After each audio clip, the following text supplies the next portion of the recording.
The Russian military continues to storm the Luhansk region. As a result of shelling, almost 60 houses were destroyed. A bridge linking Rubizhno with neighboring Severodonetsk has been damaged. Occupiers shelled residential areas 31 times over the past day. According to the data provided by the Institute for the Study of War, the Russian occupiers may abandon their attempts to encircle Ukrainian troops along the Izum-Slovyansk-Debaltseve line due to a failed offensive.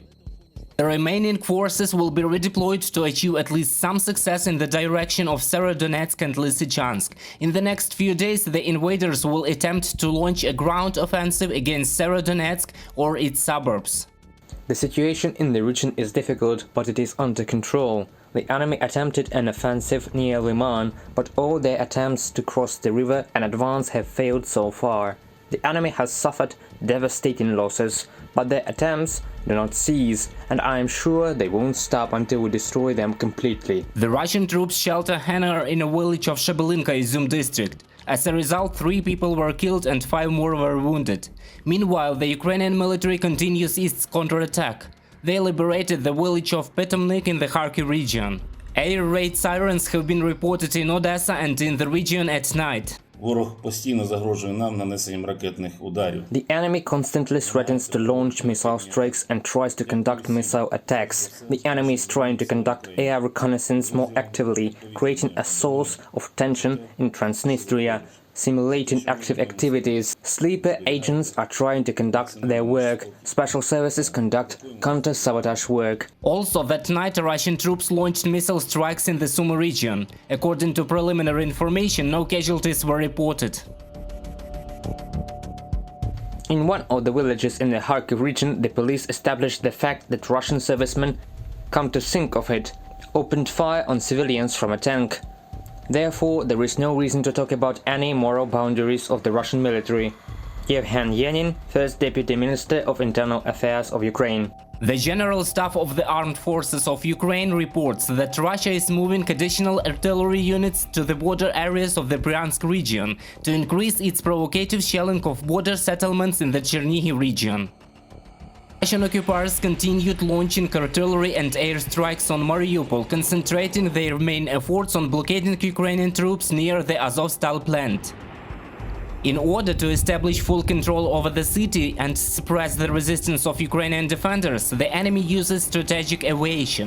However, Azov continues to fight back hard against the Russian occupiers. Also, negotiations are already underway with the mediation of Turkey to evacuate the military from Azovstal. This was reported by the Vice Prime Minister, Minister for Reintegration of Temporarily Occupied Territories of Ukraine, Irina Vereshchuk. We started a new round of negotiations regarding the roadmap of the special operation. We start with the seriously wounded, the Red Cross. They meet with the Russians. We held negotiations with them as well as with the UN and gave them a mandate. We want a document to be signed. How exactly the evacuation from Azovstal will take place, we prepare for signing. Ukrainian servicemen are holding the line and do not allow the enemy to advance. Only in Donetsk and Luhansk directions the defenders of Ukraine in the past day repulsed 18 attacks of Russian occupiers, destroying 13 tanks, 8 artillery systems, 27 units of armored combat vehicles, 2 units of special engineering equipment and 5 vehicles of the enemy. Ukroboronprom Enterprises have restored trophy equipment with a total value of 1.5 billion hryvnias. According to the military analysts of the New York Times, the outcome of fighting now is riding on the accuracy, quantity and striking power of long-range weapons.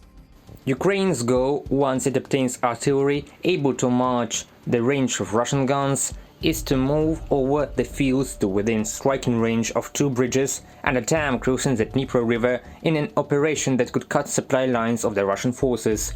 Ukrainian infantry might advance under the artillery umbrella of these longer-range systems. This week, the first shipment from the United States, a howitzer, was used in combat in the east of Ukraine. Kyiv is also waiting for drones used to detect targets and to adjust the accuracy of artillery fire, as well as tracked armored vehicles to tow howitzers to positions. Reported by Roman Smoler, Ksenia Buhai, Mariana Krejcet, UATV News.